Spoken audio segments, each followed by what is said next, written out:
اکثر لوگ سوال کرتے ہیں کہ آسمان سے فیصلے جلدی کیوں نہیں اترتے، ہم پر بند دروازے آخر کیوں نہیں کھلتے۔ لوگ مایوس ہو کر پوچھتے ہیں کہ اللہ صبر کا پھل کب دیتا ہے، وہ طویل انتظار کے بعد بھی آزمائش ختم کیوں نہیں کرتا۔ کیا اللہ ہم سے ناراض ہے؟ تو یاد رکھو کہ زندگی میں ناکام اور پیچھے رہ جانے والے لوگ وہ ہوتے ہیں جنہیں یہ معلوم ہی نہیں ہوتا کہ ہمت ہارنے کے وقت وہ کامیابی کے کتنا قریب پہنچ چکے ہوتے ہیں، کیونکہ جب کوئی آزمائش اپنی انتہا پر ہوتی ہے تو وہ اپنے آخری مراحل پر ہوتی ہے۔ یاد رکھنا، کامیاب لوگ اپنے فیصلوں سے حالات بدل دیتے ہیں اور ناکام لوگ حالات کے ڈر سے اپنے فیصلے بدل دیتے ہیں۔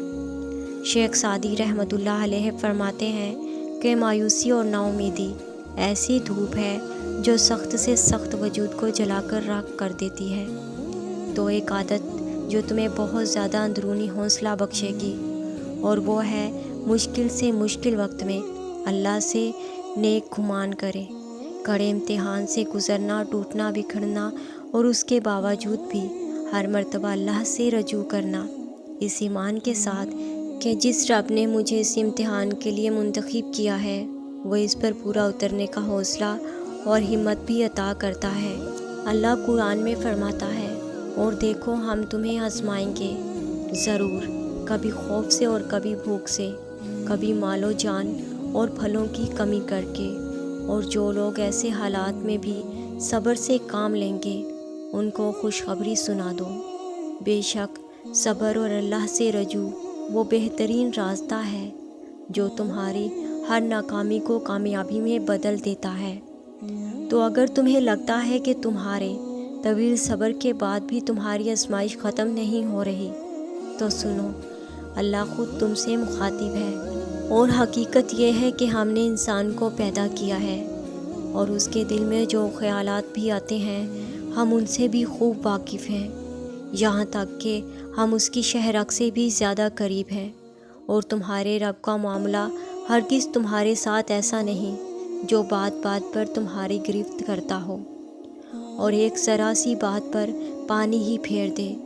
وہ بڑا فیاض اور کریم ہے، جو بھی بندہ اس کا وفادار ہو وہ اس کی خطاؤں پر چشم پوشی سے کام لیتا ہے، اور جو کچھ بھی خدمت اس سے بن کر آتی ہے وہ اس کی بڑی قدر فرماتا ہے۔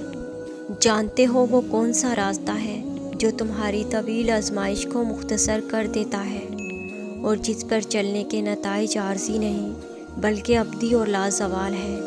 تو سنو، مشکلات چاہے کتنی ہی سخت کیوں نہ ہو اور آزمائش کتنی ہی طویل کیوں نہ ہو، کچھ چیزیں ایسی ہیں جس سے اللہ کی مدد مل کر ہی رہتی ہے۔ جانتے ہو خوش نصیب لوگ تو وہ ہیں جسے رب چن لیتا ہے، اور اگر تم آزمائش کے لیے چنے گئے ہو تو یہ بات یقینی ہے کہ تم اللہ کے وہی خاص بندے ہو جو عنقریب بڑا دگنا اجر ملتا دیکھو گے۔ یاد رکھو، زندگی کا کوئی خسارہ ایسا نہیں جس کا ازالہ ممکن نہ ہو۔ قرآن کہتا ہے اللہ اپنی مشیت کے تمام تقاضے پورے کرتا ہے۔